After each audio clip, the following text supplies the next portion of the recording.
사랑의 수고라는 말이 있습니다. 사랑하기 때문에 수고한다는 거죠. 사랑함으로 고통을 감내하려고 하는 것입니다. 예수님의 생애, 삶의 모든 흔적들이 그러합니다. 한마디 말씀의 교훈도 그러하고 의도적인 행동을 통해서도 주님께서 우리를 사랑하신다는 것을 애써 드러내고자 하시는 삶의 흔적들을 성경 한 권에 충분히 담아놨지만 오늘 특별히 마태복음 21장부터 우리가 28장까지 크게 예수님께서 한 주간, 마지막 한 주간을 보내시면서 우리를 사랑하시기에 주님이 하셨던 말씀, 주님이 하셨던 행동들, 그것을 통해서 우리를 주님이 얼마나 사랑하시는지 알게 해주는 그런 본문의 내용입니다. 21장을 보면 예수님께서 예루살렘에 들어가시는, 나귀를 타고 들어가시는, 우리가 흔히 종려주일이라고 하는 거죠. 종려주일. 주일날 예수님이 들어가셔서 목요일 저녁에 잡히시고 또 금요일날 돌아가시고 토요일 지나서 주일 새벽에 부활하신 그 한 주간의 이야기를 마태복음 21장에서 28장까지 충분히 담고 있는 거죠. 그래서 성경은 십자가 사건을 두고 많은 것들을 기록했다, 이렇게 볼 수 있겠습니다. 특별히 마가복음 보면 마가복음을 절반으로 딱 나눠서 8장 중간까지가 예수님의 생애 거의 전부를 말하는 것이고 8장 중간 이후에는 예수님이 예루살렘에서 보내신 마지막 시간들을 기록하고 있어서 마가복음도 그 중심이 예수님의 생애 마지막 십자가와 부활에 초점을 맞추고 있다, 그렇게 보시면 되겠죠. 지금 예수님께서는 마태복음 19장에 보면 예루살렘을 떠나셔서 갈릴리에서 이제 예루살렘을 떠난 것이 아니라 갈릴리를 떠나서 요단강 건너 유대 지경으로, 저 북쪽에 갈릴리가 있으면 이쪽 요단강을 건너편에 있는 이 베레아 지역으로 해서 다시 요단강을 건너서 여리고로 들어오셔가지고 예루살렘에 오시는데 그 여리고가 그렇게 머물 수 있는 그런 좋은 것이 아니에요. 그래서 가능한 예루살렘 근처인 베다니까지 오셔서 거기서 주무시고 그 다음날 이제 예루살렘에 들어오시는 그런 여정을 평소에도 하셨던 것처럼 오늘 21장도 보면 예수님께서 예루살렘에 가까이 가서 감람산 벳박에 이르렀을 때에 예수께서 두 제자를 보내셨다, 이렇게 되어 있지만 마가복음 11장 보면 이 감람산 벳박에 그리고 베다니 그곳에 가까이 오셨다고 말씀하시고 거기서 이제 맞은편 마을에 가서 나귀를 풀어오라고 이렇게 얘기한 내용으로 시작하고 있습니다. 그래서 벳박에와 이 베다니가 아마 마주보고 있고 그 가까운, 저하고 여러분 마주보는, 이 정도 마주보는 건 아니고 저 맞은편 마을 한 여기서 1km 정도, 2km, 예루살렘에서 1, 2km 떨어진 데가 벳박이라고 하면 2, 3km 떨어진 데가 베다니라고 그렇게 보시면 한 1km 정도 간격을 두고 있는 곳인데 어쨌든 예수님께서 평소에 하시지 않는 그런 당황스러운 행동을 하시는 거죠. 예수님은 요한복음을 보면 명절에 여러 번 예루살렘을 방문하신 것이 나오지만 마태는 그렇게 이야기하지 않고 마태는 갈릴리를 떠나서 그동안 갈릴리 중심으로 한 그쪽에 사역을 하셨고 이제는 갈릴리를 떠나서 예루살렘에 처음으로 마치 내려오신 것처럼 그렇게 하고 있습니다.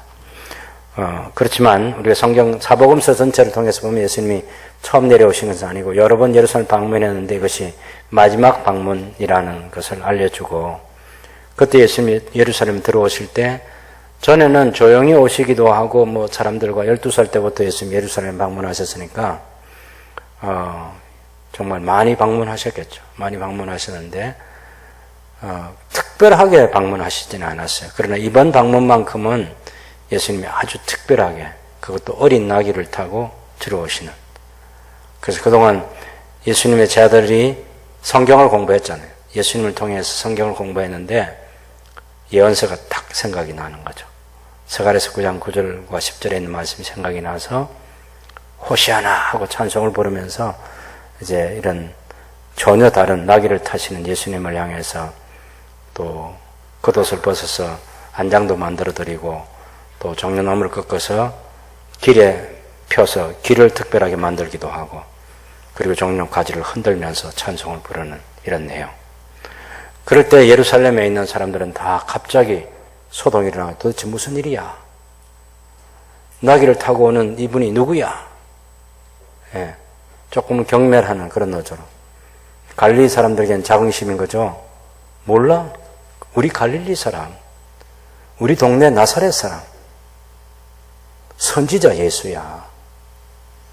이것은 이제 마태복음 2장 마지막 절에 보면 예수님을 가리켜서 나사렛에서 오시는 선지자로 불려지게 될 거라는 것이 예언되어 있는데 그 예언의 성취자가 바로 이분이야. 근데 짧은 시간에 이런 게 가능한 것은 그동안 예수님이 충분히 사역하면서 예수님이 메시아로서 세례자 요한의 소개를 받고 예수님이 이런 일 저런 일을 하시고 가르치시고 그러면서 이제 이스라엘 전체는 예수님에 대해서 알려져 있는 거죠. 그런데 이때 갑자기 제자들이 처음에 나귀를 풀어오느라 그럴 때만 해도 못 알아들었어요. 남의 나귀를 왜 풀어옵니까? 그런 반응이 있을 수 있잖아요. 그때 누가 묻거든 주님께서 쓰시겠다 해라. 하나님이 쓰신다고. 예. 그래서 그대로 했더니 나귀를 허락해 줬고 그 어린 나귀를 예수님이 타시려는 거죠.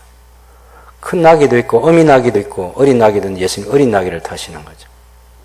이때 아주 삼광처럼 지나가는 뭐가 있잖아요.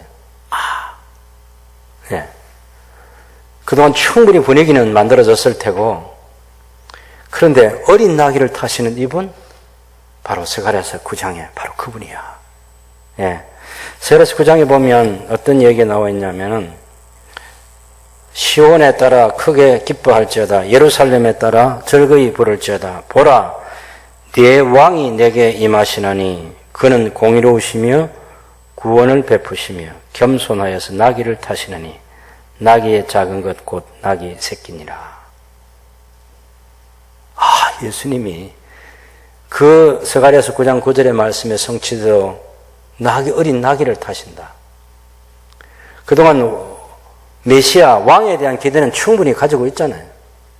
그리고 다른 사람들은 몰라도 제자들은 주님은 그리스도이십니다. 메시아이십니다. 그렇게 고백하면서 지난 몇 개월을 지나왔고요. 그런데 예수님이 가르치신 토라 율법의 말씀이나 선지자의 글이나 시편의 글들이나 이런 말씀들을 충분히 제자들이 공부했고 예수님께서 어린 나귀를 타실 때 바로 스가랴서 말씀과 연결이 딱 되는 거죠. 왕이시다. 우리 네 가지 얘기하고 있어요. 네 왕이 내게 임하나니 그 다음에 그 왕은 공의로우시고 그 왕은 구원을 베푸시고 그 왕은 겸손하여서 어린 나귀를 타신다.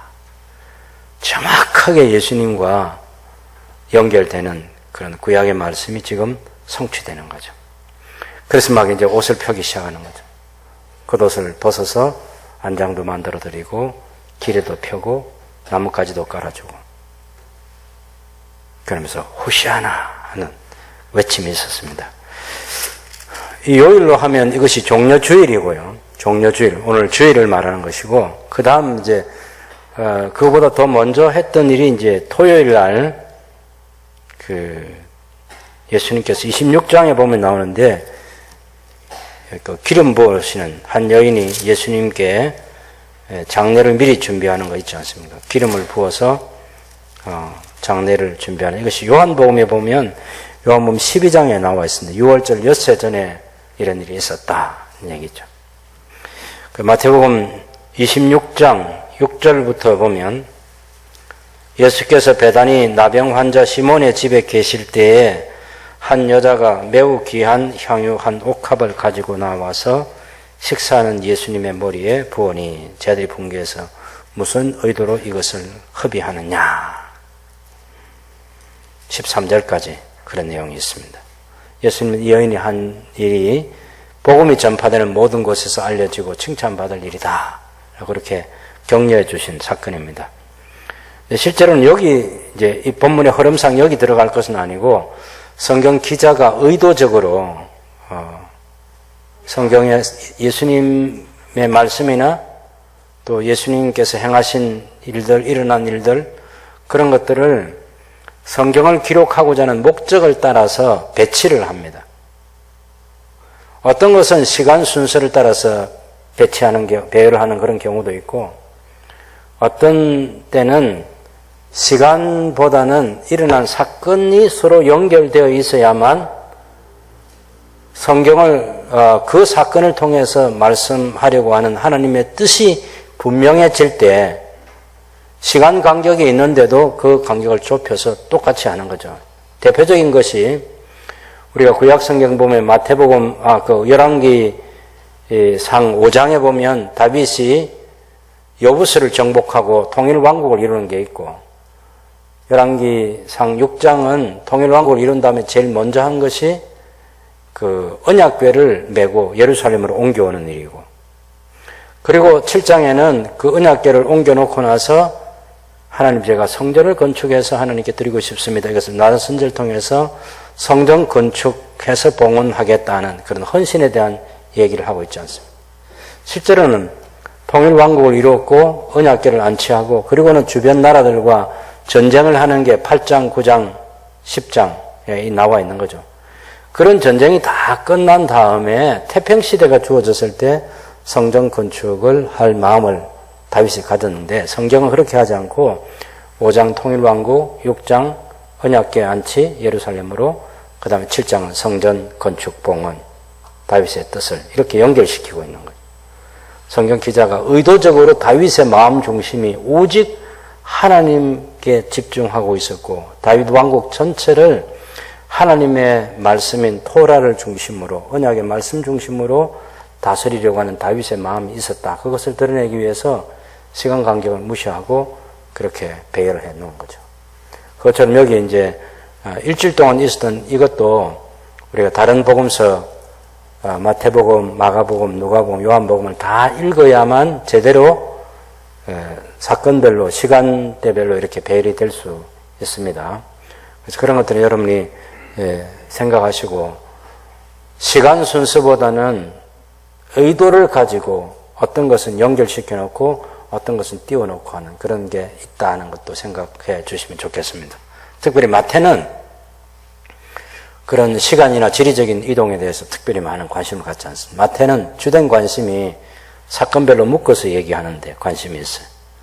그러면 마태복음 이제 4장 23절에 보면 예수님께서 가르치시고 천국 복음 전파하시고 모든 병과 약한 것을 고치시는 이 예수님의 3대 사역을 4장 23절에 소개하고 9장 35절에 보면 예수님께서 또 가르치시고 천국 복음 전파하시고 그리고 모든 병과 약한 것을 고치시니라 이렇게 얘기하죠. 흔히 이것을 봉투 구조라고 해요. 이쪽 봉투 밑이 있고 뚜껑이 있고 이런 식으로 그 안에 중간에 들어있는 내용을 감사하기 위해서 하는 거죠.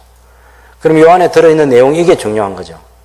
이게 뭐냐면 예수님께서 가르치신다 할 때 마태복음 5장, 6장, 7장 우리가 산상 설교를 하기도 하고 산상에서 설교한 것이 보배로운 말씀이 돼서 산상 복음이라 하기도 하고 하는 그런 내용인데 실제는 제가 오늘 설교하는 것처럼 한 번에 이렇게 예수님이 다 설교하신 내용이 가르치신 내용이 아니고 여러 장소에서 여러 시간대에 나눠져 있는 것이지만 예수님의 가르침을 딱 모아가지고 5장, 6장, 7장에 다 묶어놓은 거죠.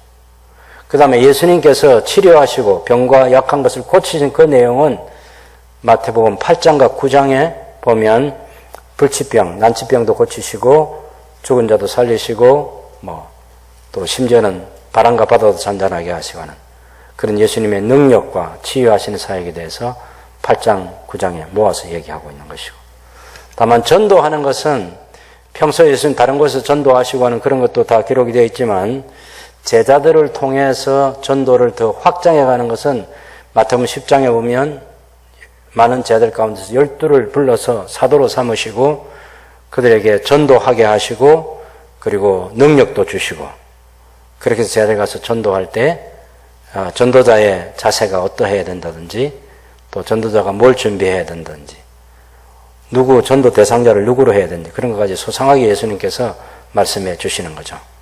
그래서 전도한 결과가, 귀신들도 항복하고 병든 자가 일어나고 하는 그런 사건도 있었지만, 그래서 많은 사람들이 예수님을 메시아로 믿는 그 복음을 듣게도 됐지만, 어떤 사람은 그것을 거절하는 얘기도 있고, 그래서 11장, 12장, 그렇게 갈수록 예수님께 대해서 적대적인 사람들이 생겨나고, 전도가 더 어려워지는 그런 현장들이 생겨나고, 그래서 예수님께서 제 아들을 위로하고 격려하기 위해서 천국이 뭔지를, 하나님의 나라가 어떤 성격인지를 얘기해 주는 것이 마태복음 13장의 씨 뿌리는 비유라든지, 알곡과 가라지의 비유라든지, 또 겨자씨 비유라든지, 누룩의 비유라든지, 값진 보화의 비유라든지, 또 진주의 비유라든지, 그물로 가지고 고기를 잡는 비유라든지, 이런 여러 가지 비유를 통해서 천국은 이런 성격이야, 이런 성격이야, 이런 성격이야, 이런 성격이야. 그래서 천국은 항상 사람들이 전도하면 예수님을 믿고 하나님께 돌아오는 그런 일만 있는 것이 아니라, 때로는 길가에 떨어진 씨처럼, 돌짝밭에 떨어진 씨처럼, 또 가시덤불에 떨어진 씨처럼 열매를 맺지 못할 수도 있지만, 옥토에 떨어진 씨가 30배, 60배, 100배의 결실을 맺는다. 낙심하지 말아라. 믿는 자가 얼마나 소중한지 아느냐? 겨다시 비유 보면 겨다시 하나를 그 체전에다가 심어놓고 싹이 나서 자라 열매 맺기를 기대하시는 그 농부의 마음을 통해서 하나님 아버지의 마음을 알려주시기도 하고, 그래서 어쨌든 예수님께서 하신 가르침과 예수님이 행하신 행동들을 모아가지고 주제별로 이렇게 배열해 놓은 것이 마태복음이다, 이렇게 보시면 되고, 마태복음 지리적으로도 예수님이 지금까지는 갈릴리를 중심으로 해서 쭉 사역하신 것처럼 보이지만, 실제로는 요한복음은 여러 번 왔다 갔다 했는데 그쪽에 집중해서 하신 것처럼 그렇게 기록해 놓고, 마지막 21장에서는 드디어 예루살렘에 들어오셔서 마지막 한 주간을 보내신, 이것 또한 모아서 얘기할 때 모든 것이 시간대별로 되어 있는 것은 아닌데, 대부분은 시간대별로, 날짜별로 되어 있지만 어떤 것은 아니다라는 그런 것도 여러분이 기억해 주시면 좋겠습니다. 어쨌든 요일별로 보면 토요일 날 아마 6월절 엿새 전에 분명히 요한복음 얘기하는 것처럼 그 예수님의 머리에 기름 붓는 한 여인의 헌신 사건은 있었고, 그 다음에 주일날 이제 예루살렘에 들어오시는 거죠. 어린 나귀를 타고 들어오십니다. 그때 여러분 장면 7절을 보시면 나귀와 나귀 새끼를 끌고 와서 자기들의 겉옷을 그 위에 얹음에 예수께서 그 위에 타시니 무리의 대다수는 그들의 겉옷을 길에 펴고, 이 무리들은 갈리에서부터 같이 온 사람들입니다. 다른 이들은 나뭇가지를 베어 길에 펴고, 그러면서 앞에서 가고 뒤에서 따르는 무리가 소리 높여 이르되 호산나 다윗의 자손이여 찬송하리로다. 주의 이름으로 오시는 이여 가장 높은 곳에서 호산나 하더라. 이게 좀 깝깝하게 보이지만 사실은 여기 이제 호산나, 그리고 그 밑에 다윗의 자손이여 찬송하리로다. 그 다음에 주의 이름으로 오시는 이여 가장 높은 곳에서 호산나, 이렇게 되어 있는 거예요. 시편 118편 25절에서 28절에 있는 말씀입니다. 그거 잠깐 한번 볼까요? 시편 118편.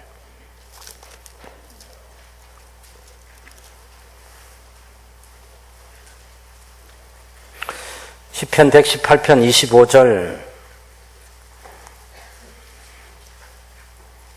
28절까지 같이 읽어보겠습니다. 여호와여 구하옵나니 이제 구원하소서. 여호와여 우리가 구하옵나니 이제 형통하게 하소서. 여호와의 이름으로 오는 자가 복이 있으며 우리가 여호와의 집에서 너희를 축복하였도다. 여호와는 하나님이시라. 그가 우리에게 빛을 비추셨으니 밧줄로 절기 제물을 제단불에 멜지어다. 주는 나의 하나님이시라. 내가 주께 감사하리이다. 주는 나의 하나님이시라. 내가 주를 높이리이다. 예. 그래서 여기 이제 구원하소서 하는 거 있잖아요. 이게 호산나 하는 거죠. 호시아나 하는 거예요. 호시아나. 우리를 구원하소서 우리를 제발. 예, 그런 의미가 담겨 있는 거죠. 마태복음 21장 9절에 우리가 외치는 말씀. 호시아나 다윗의 자손이여 찬송하리로다. 주의 이름으로 오시는 이여 가장 높은 곳에서 호시아나 호산나 이렇게 우리를 구원하소서. 우리를 구원하소서. 누구에게 합니까? 나귀를 타고 오시는 분이 메시아이시고 나귀를 타고 오시는 분이 왕이시라는 거죠. 왕이시여 우리를 구원하소서. 왕이시여 우리를 구원하소서. 그렇게 외치고 있는 거죠. 그랬더니 10절에 보면 예루살렘에 들어가시니까 예루살렘 온 성이 소동하 이르되 이런 누구냐? 이 사람이 누군데 호시아나 시편 118편에 약속되어 있는 그 메시아에 대한 찬송을 부르고 있느냐? 조금은 비웃는 거죠. 경멸하기도 하고. 그랬더니 갈리에서 온 사람들이 자긍심을 가지고 보면 몰라? 그런 뜻입니다. 11절에 무리가 이르되 갈리 사람이야. 우리 동네 나사렛에서 나온 선지자 예수야. 나다나엘이 뭐라고 그랬으면 요한복음 1장에 보면 나사렛에서 무슨 선한 것이 날 수 있느냐. 그 시대 사람들 전체가 나사렛이라는 그 작은 촌동네를 뭐 없이 여기는 거죠. 거기 난 사람이 없는 거죠. 부자가 없는 거죠. 가난한 사람들이 사는 것이고 약자들이 모여 사는 동네조차 알아주지 않는 그런 곳이죠. 그래서 지금 이 나사렛 사람들은 그동안 지난 3년 동안 예수님께서 갈리 지역과 예루살렘에서 유대에서 사마리아에서 한 그 모든 일들을 다 들었던 사람들이 갈리, 나사렛, 예수, 성경이 기록되어 있는 신명기 18장에 기록되어 있는 모세 같은 선지자, 하나님이 약속하신 그분이야. 보면 몰라. 그런 식으로 데려오는 거죠. 그 첫 번째 예루살렘에 들어오시는 아주 이상한 행동입니다. 조용히 오실 수도 있는데 그렇게 오시지 않고 온 예루살렘이 발칵 뒤집힐 만한 그런 행동을 예수님이 하신 것입니다. 그 다음에 12절에 보면 12절 이것은 이제 이렇게 해서 일단 성전에 그 예루살렘에 들어오신 다음에 마가복음 11장 11절을 보면 예수님께서 일단 주일날 성전에 예루살렘에 들어오셔서 성전을 한번 둘러보시고 그리고서는 주무시려 나가십니다. 그리고 이튿날 성전에 지금 여기 그 12절부터 13절에 있는 마태복음 21장 12절 13절에 이것은 예수님이 들어오신 그 주일날 일어난 게 아니고 주일날은 그냥 나귀 타고 들어오셔서 예루살렘 살펴보시고 성전에도 한번 가셔서 둘러보신 다음에 물러가셔서 주무시고 그 다음날 성전에 가셔서 하시는 행동인데 더 순서를 조금 정해보겠습니다.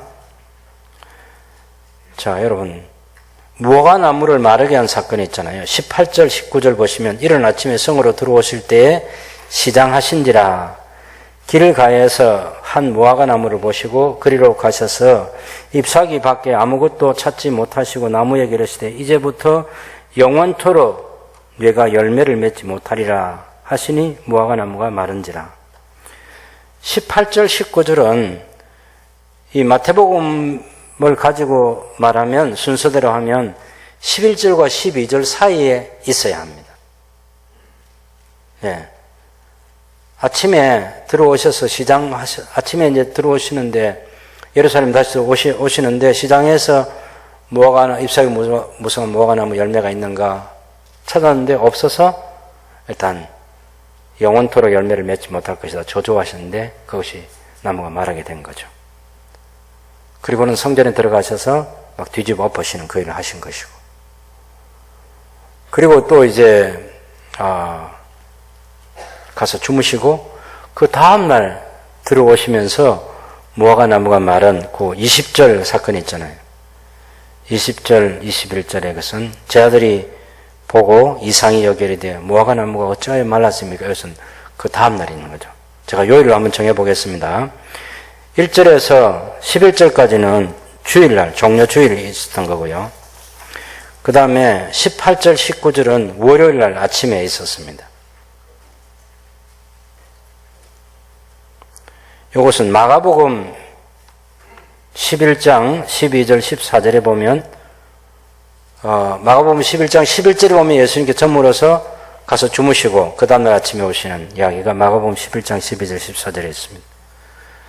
그래서 마태복음 18장 그 21장 18절 19절 그 다음에 마가복음 11장 12절 14절 이것이 월요일 날 아침에 있었던 무화과 나무를 열매 없는 무화과 나무를 저주하신 것이 아침에 있었던 것이고 그 다음에 이제 오전 중이라고 보시면 되겠죠. 우리가 오전 오후 시간 다 통틀어 생각할 시간인데 12절 13절 보면 성전에 가셔서 성전에 들어가서 성전 안에서 매매하는 사고 팔고 하는 모든 사람들을 내쫓으시고 돈 바꾸는 사람들의 상과 비둘기 파는 사람들의 의자를 둘러 엎으시고 기록된 바 내 집은 기도하는 집이라 일컬음을 받으리라 하셨거늘 너희는 강도의 소굴을 만드는도다. 예. 이것은 이제 내 집은 기도하는 집이라 이것은 이사야서 56장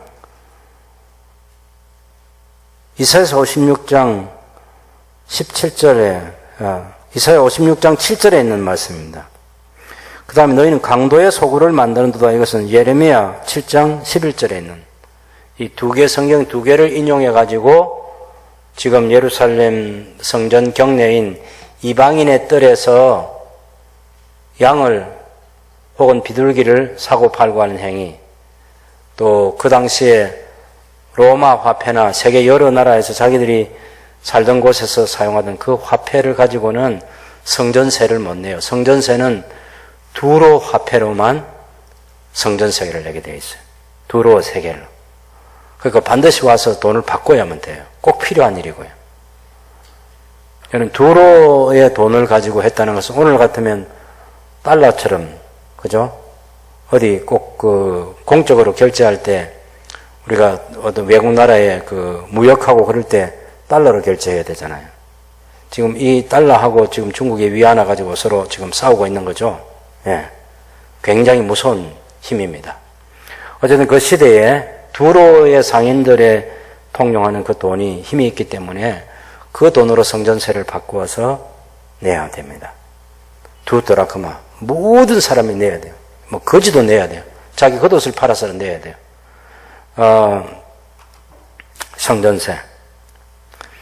예수님도 그 주민세 같은 거 철저히 내시고 그랬거든요. 주민세. 주민들은 반드시 주민세를 내야 되고 성전에 오는 사람들은 성전세를 꼭 내야 되고 필요한 일인데 어쨌든 지금 예수님께 지금 시비를 걸고 있는 이 중요한 얘기는 성전 경례 가운데 이방인의 뜰이 있고 이스라엘 여인들의 뜰이 있고 이스라엘 남자들의 뜰이 있고 그 다음에 제사장들이 들어가는 성소와 성소가 있는 성전 경례라는 게 있는 거죠. 그래서 구분되어 있는데 그 이방인의 뜰이 가장 넓은 뜰이에요. 언제부터 있었냐면은 다윗에게 하나님께서 성전 설계도를 주실 때 솔로몬 성전을 건축할 때 그때부터 있었던 게 이방인의 뜰입니다. 또 그슬로 올라가면 하나님께서 아브라함의 자손들 통해서 한 민족 통해서 모든 민족에게 복을 주시겠다는 하나님의 생각을 구체화해 주신 사건이 바로 성전의 설계도를 주시는 거예요. 이방인의 뜰.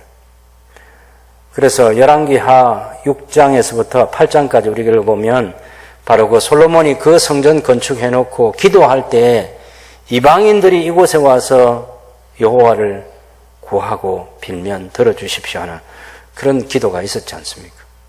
그때로부터 우리가 지금 한 900년 시간이 지금 지나갔죠. 그죠? 900년. 1000년의 시간이 지나가는데 이 시간이 와서는 이방인들이 더 자유롭게 모여오는 것이 아니라 가야바가 대제사장 되면서 이 이방인의 뜰을 아예 장사할 수 있는 터로 변경시켜버리죠. 거기서 나오는 수입은 가지고 대제사장의 권력을 유지하는데 꼭 필요하죠. 많은 돈 자금을 모아서 비자금 형성하고 그것 가지고 임명권자에게 뇌물로 바쳐야 되고 18년간 사실 대제사장을 한다는 것은 그 시대에 아주 쉽지 않은 그런 오랜 장기간을 대제사장을 모읍니다. 반드시 돈이 오고 가야 되는. 그리고 사람들을 다룰 줄 알아야 되고요. 가야바가 그냥 예수 죽인 사람 아닙니다. 아주 뛰어난 사람이에요. 뛰어난 사람. 어쨌든 예수님께서 보실 때는 이 성전 안에서 성전이 갖는 공적인 기능이 하나님과 언약 백성들의 관계를 회복하고 유지하고 발전시키는 제사 제도가 형식만 아니라 온 마음으로 제사가 이루어져서 하나님을 높이고 예배해야 되는 그 공간이 대제사장과 제사장들과 그곳에 절기를 지키기 온 사람들이 누구와 같아요? 잎만무성한 무화과나무 열매와 같은 거예요. 그 속에 진정으로 하나님을 경외하는 예배는 없어요. 잎만무성한 무화과 같다. 그래서 예수님께서 이걸 뒤집어 엎어버리신 거예요. 보통 분노가 아니에요. 예수님 평소에는 나는 마음이 온유하고 겸손하다 그렇게 말씀하셨어요. 그럴 때 아무 의 제기하지 않은 거 아시죠?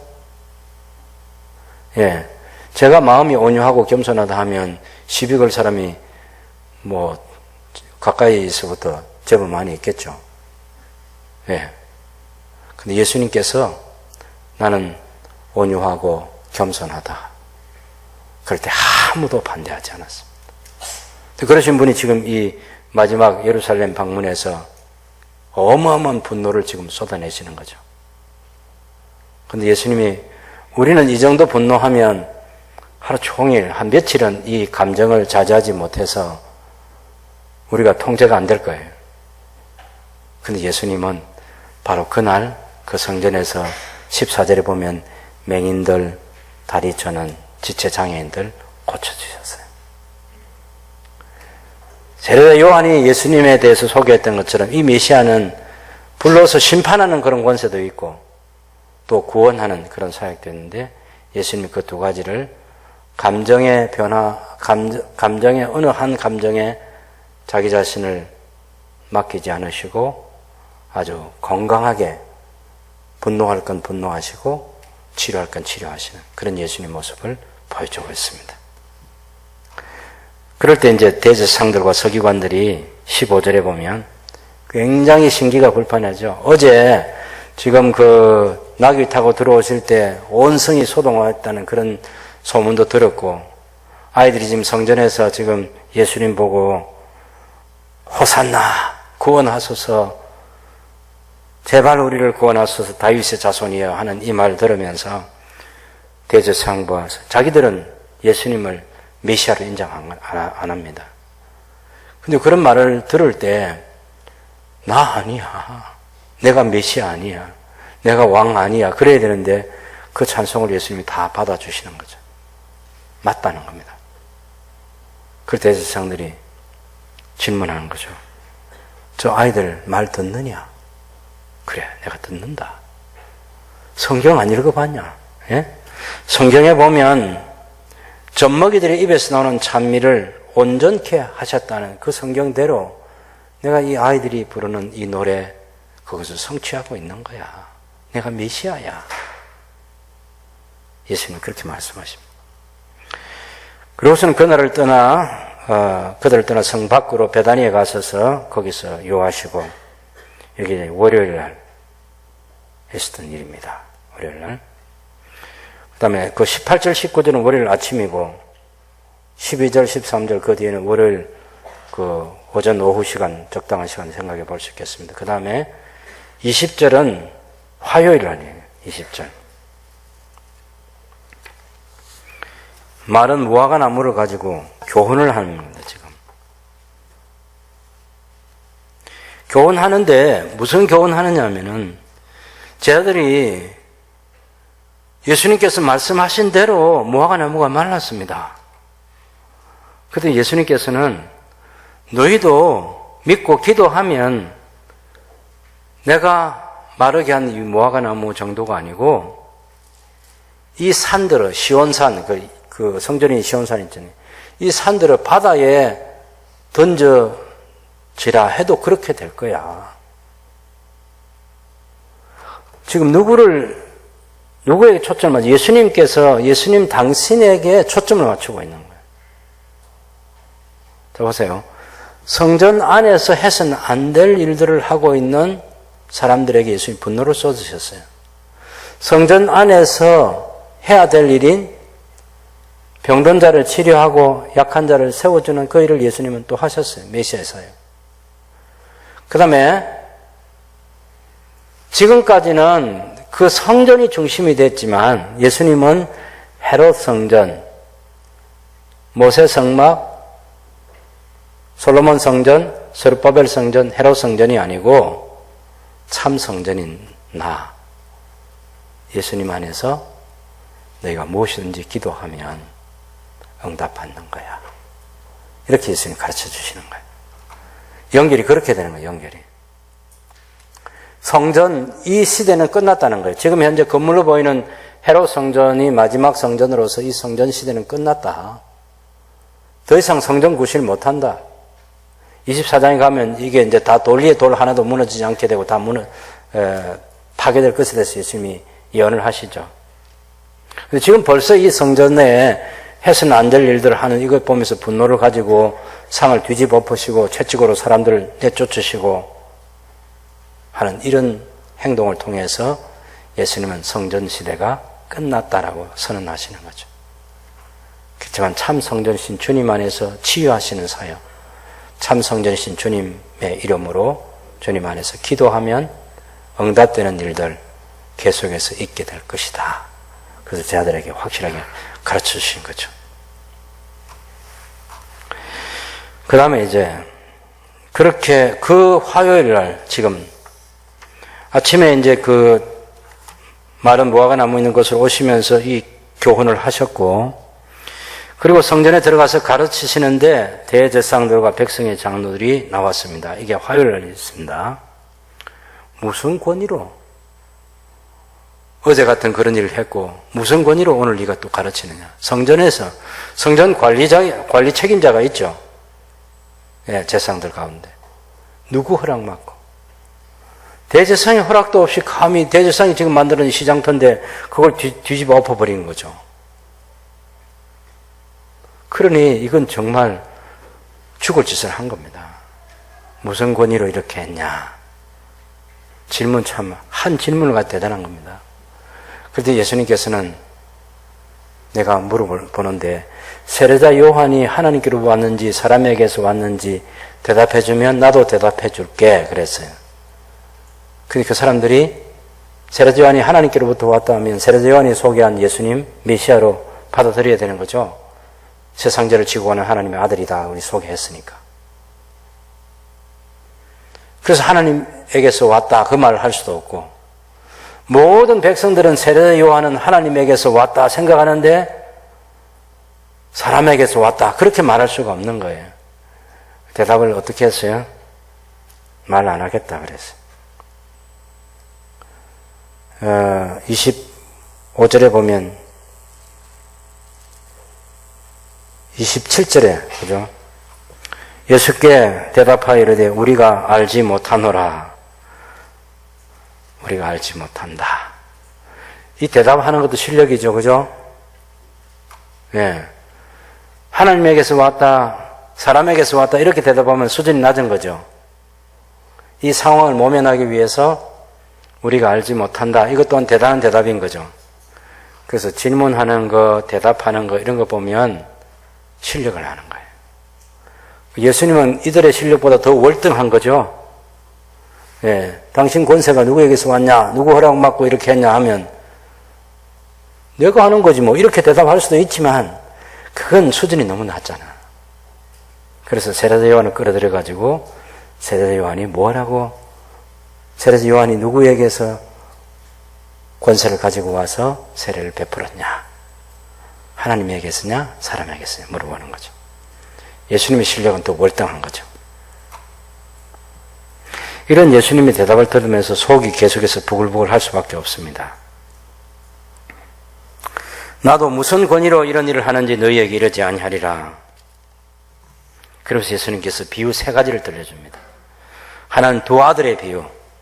아버지의 심부름으로 가라 해서 가겠습니다 하고 안 간 아들하고, 가라 할 때 싫습니다 하고서 간 아들하고, 그 두 아들 중에, 그죠? 누가 아버지 뜻대로 했느냐 하니까 처음에는 안 가겠다 하고서는 간 아들이 아버지 뜻대로 했습니다. 그랬더니 예수님께서 아주 충격적인 얘기를 해줘요. 31절과 32절에 보면 내가 진실로 너희에게 이르노니 세리들과 창녀들이 너희보다 먼저 하나님의 나라에 들어가리라. 아니, 하나님께 기도할 때 우리는 저 세리와 창기 같지 않아서 하나님께 감사합니다는 사람들인데 세리와 창기들이 너희보다 먼저 하나님 나라에 들어간다. 이보다 더 자존심 상하게 하는 말이 없습니다. 완전히 짓밟는 거예요. 말 한마디를 가지고. 너무 충격적이에요. 이유는 요한이 의의 도를 가지고 와서 너희에게 가르쳤다는 거예요. 요한이 가져온 의의 도가 누구를 가리킵니까? 결국 예수님을 가리키는 거예요. 근데 세리와 창기들은 그 예수님을 믿는다는 거예요. 근데 너희는 안 믿잖아. 그러니 세리와 창기들이 너희보다 먼저 하나님 나라에 들어간다. 그러니 분노 게이지가 속에서 더 계속해서 지금 올라가는 겁니다, 지금. 그러니 포도원 주인과 악한 농부 비유를 통해서 33절부터 보면 44절까지, 46절까지 쭉 연장되는 건데요. 결국 이것은 한 비유를 베풀면서 한 집주인이 포도원을 만들어 산 울타리를 두르고 거기에 젖자는 틀을 만들고 망대를 짓고 농부들에게 새로 주고 타국에 가서 새 거둘 때에 새를 거두기 위해서 종들을 농부들에게 보냈는데 농부들이 종들을 학대하고 때리고 나중에는 상속자를 보냈더니 그 상속자는 죽여버리고 그렇게 했다는 거죠. 그럼 포도원 주인이 농부들을 어떻게 하겠냐? 당연히 그 농부들을 죽이고 그 소작권을 빼앗아서 다른 사람에게 주겠다. 이렇게 하는 거죠. 이 비유를 듣고 있던 사람들인 대제사장들과 서기관들이 45절에 보면 대제사장들과 바리새인들이 예수의 비유를 듣고 자기들을 가리켜 말씀하심인 줄 알고 작고자나 무리를 무서워하니 이는 그들이 예수를 선자로 알미었더라. 이 사람들 정말 실력이 있습니다. 이런 비유 들을 때 저하고 여러분 같으면 이런 비유 처음 들으면 뭐라고 하겠습니까? 아, 그런 일이 있었구나. 그런 거지. 이 비유 들으면서 상속자를 죽였다 하는 그 말 들을 때 우리가 지금 자기들을 예수를 죽이려는 것, 그 마음을 잃고 있는 것을 아는 거죠. 아, 우리 보고 하는구나. 네, 대단히 실력이 있습니다. 아무나 대제사장 하는 거 아닙니다. 아무나 율법의 교사가 되고 자네들은 공의의 회원으로서 그 회의에 나가고 그렇게 하지 않습니다. 아주 실력이 있습니다. 그래서 예수님께서 두 가지 비유하는데 또 한 가지 비유를 더 들려주는 게 22장 혼인잔치 비유죠. 어떤 사람이 혼인잔치, 자기 아들을 위해서 혼인잔치를 준비해 놓고 사람들을 초청하는데 그 초청받은 사람들이 핑계를 대고 5절에 있는 것처럼 한 사람은 자기 밭으로 한 사람은 자기 사업하려 가고 그 남은 자들은 종들을 잡아 모욕하고 죽이고 그래서 임금이 노하여서 그 살인한 자들을 진멸하고 동네를 불사르고 종들에게 혼인잔치는 준비되어 있는데 사람이 없어 되겠냐. 그러면서 길에 가서 사람을 만나는 대로 혼인잔치에 초청해 오라고. 근데 온 사람들 가운데 혼인잔치에 오려면 그래도 예복을 입고 있었는데 예복을 입지 않은 사람이 있었죠. 그래서 그들을 내쫓으라고 하면서 14절에 보면 청함을 받은 자는 많은데 택함을 입은 자는 적다. 이 비유를 통해서도 천국에 대한 얘기를 지금 하는 거죠. 하나님 아버지께서 아들이신 예수님을 위해서 잔치를 준비했고 사람들을 초청하고 있다. 그런데 그 천국 잔치의 주인은 당연히 하나님이시고 거기에 택함 받은 사람만이라야 들어갈 수 있다. 이렇게 얘기하면서 너희처럼 거절하고 있는 너희는 그 나라에 초대조차 받을 자격이 없는 사람들이야. 이렇게 얘기하는 거죠. 그러면 더 속에서 분노 게이지가 확 올라가는 거죠. 어떻게 하면 이 예수를 죽일까? 그런 생각 같습니다. 그런 상황 속에서 바리새인들이 어떻게 하면 이 예수를 죽이는데 올무에 딱 걸려 넘어지게 해서 죽일까 해가지고 거리를 찾아왔어요. 그래서 자기들만 가지고는 안 되겠고 당시에 그래도 권력을 형성한 헤롯 왕의 권력까지 동원해서 예수를 곤란하게 만들어 처형해야 된다. 이게 바리새인들 생각입니다. 그 헤롯 당원들과 같이 예수님께 찾아와서 질문을 던지는 질문이 뭐였냐면 로마 황제에게 세금을 내는 것이 옳습니까? 옳지 않습니까? 황제에게 세금을 내라 하면 이 유대민족의 반역자가 되는 것이고 황제에게 세금을 내지 마라 하면 로마 제국의 반역자가 되는 거죠. 예수님께서 너희들이 사용한 동전 하나 가져와봐. 누구 얼굴이 새겨져 있지? 가이사, 황제 얼굴입니다. 그러면 가이사의 것은 가이사에게 내. 근데 하나님의 것은 하나님께 바치라. 너희 얼굴에는 하나님 형상이 새겨져 있잖아. 당연히 하나님께도 너희 의무를 다해야지. 그래서 예수님의 이 대답을 들으시고 그 모든 무리들이 깜짝 놀랐습니다. 첫 번째 바리새인들은 실패했습니다. 헤롯 당원들과. 두 번째 그 소식을 들으면서 그래 바리새인 수준이 그 정도지. 적어도 사내들인 공의의 최상류층을 형성하고 있는 우리 사두개인들 우리가 가서 예수님을 아주 곤란하게 한 딱 한 질문 하나면 끝난다는 겁니다. 그게 뭐냐면 어떤 사람이 결혼을 했는데 당연히 남자와 맏아들과 이 한 여인이 결혼을 했는데 그 맏아들이 아이가 없이 아들이 없이 상속자가 없이 죽어서 그 다음에 막내 7째까지 다 계대 결혼을 했는데 7아들도 다 죽고 이 여인도 죽었다는 거예요. 그럼 부활 때에 이 여인이 누구의 아내가 되겠습니까? 누구 아내가 될까요? 이 질문 하나를 가지고 예수님을 딱 제압하려고 했습니다.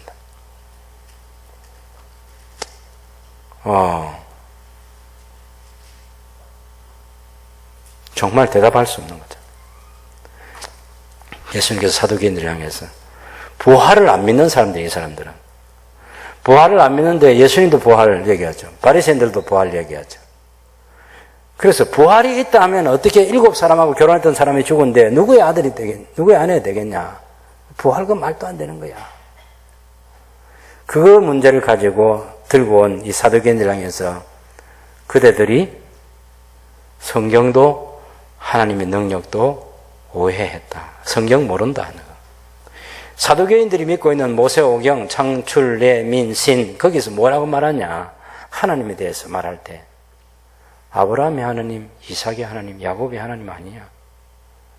살아있는 아브라함의 하나님, 살아있는 이삭의 하나님, 살아있는 야곱의 하나님이 아니냐? 그런데 왜 부활이 없어? 너 읽고 있는 성경에 있어, 이 사람아. 그리고 하나님의 능력을 왜 안 믿냐? 전능하신 하나님의 능력인데. 그리고 부활 이후에는 이 땅의 결혼 제도와 같은 그런 제도가 없어. 이 땅에서는 왜 남자와 여자가 필요하고 남편과 아내가 왜 필요합니까? 경건한 자손을 번성하기 위해서 필요한 거죠. 천국은 더 이상 경건한 자손 번성이 필요가 없는, 그때는 천사들과 같이 된다고.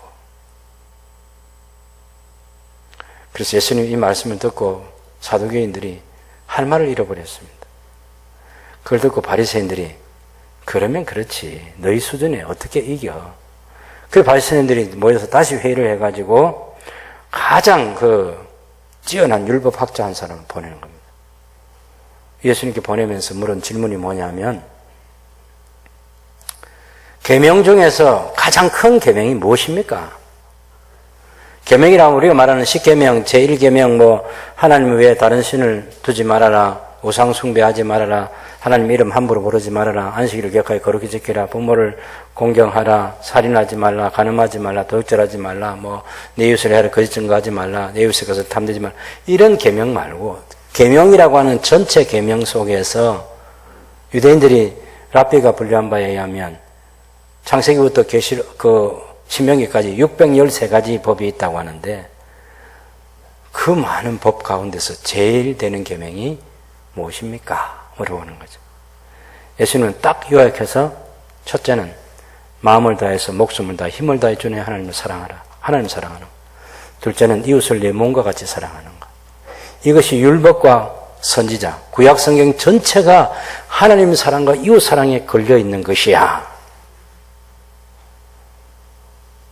예, 너무 명쾌하잖아. 그래서 하루는 이제 바리새인들에게 예수님께서 하루가 아니라 다른 그날 역시 바리새인들에게 예수님이 41절에 바리새인들이 모였을 때 예수님께서 이런 질문을 했습니다. 예수님께 대해서 계속해서 따라다니는 게 뭐냐면 예수님이 다윗의 자손이다? 아니다. 다윗의 자손으로 왕으로 메시아로 믿는 그런 사람. 이를테면 여리고성에서 우리가 그 20장에서 마지막 부분에 본 것처럼 여리고성의 두 맹인이 다윗의 자손이여 우리를 구원하소서 외치는 사람이 있잖아요.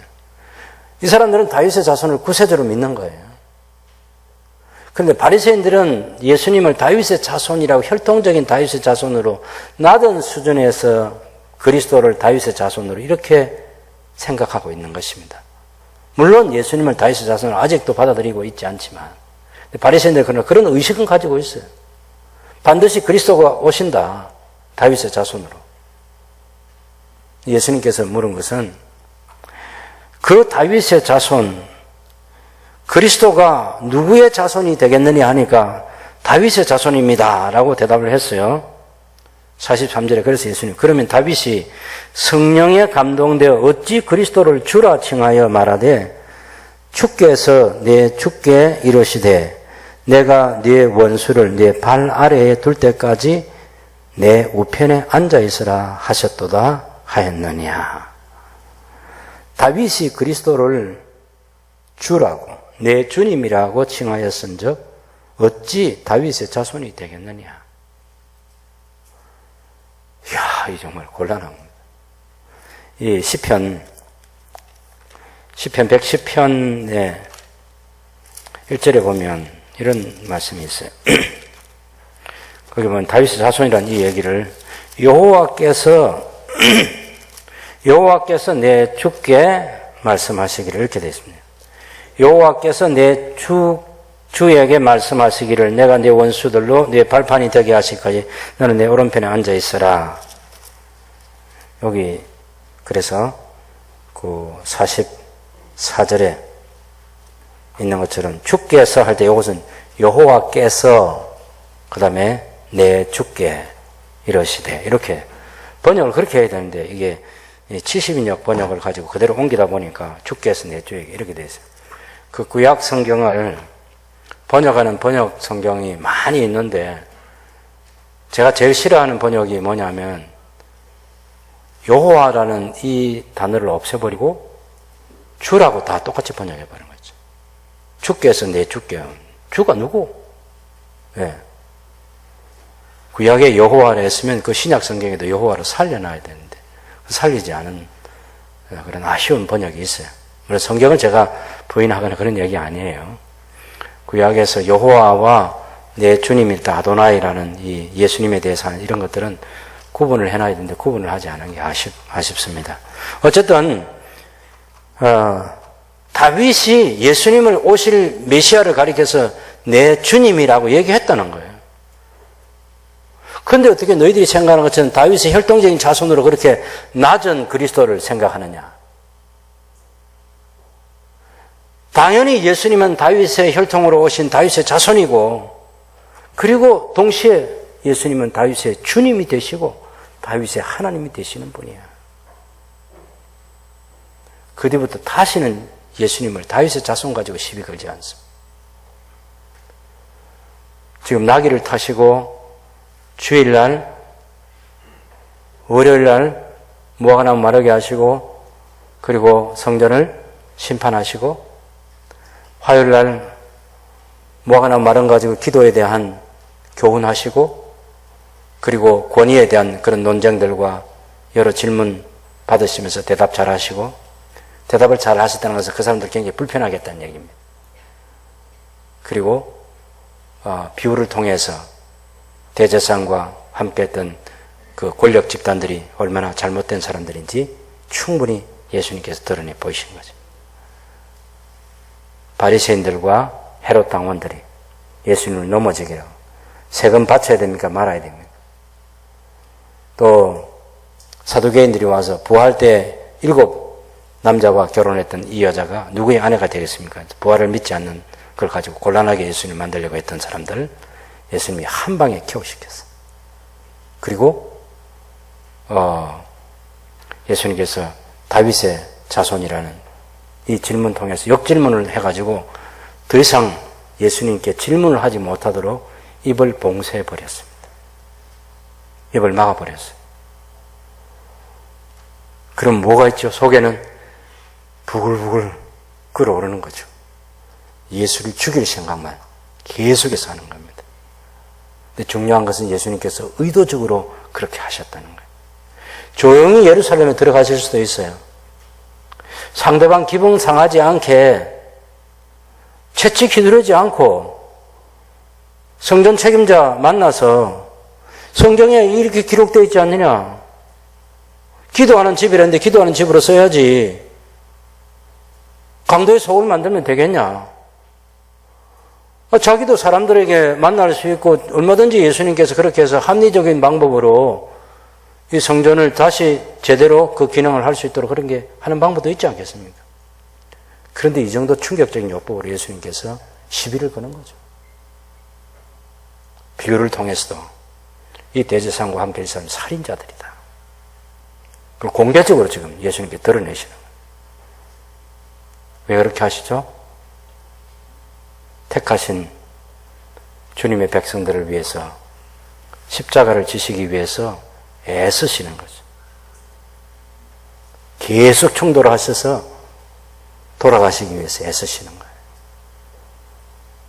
당신의 백성들을 사랑하시는 주님의 사랑이 거기 있습니다.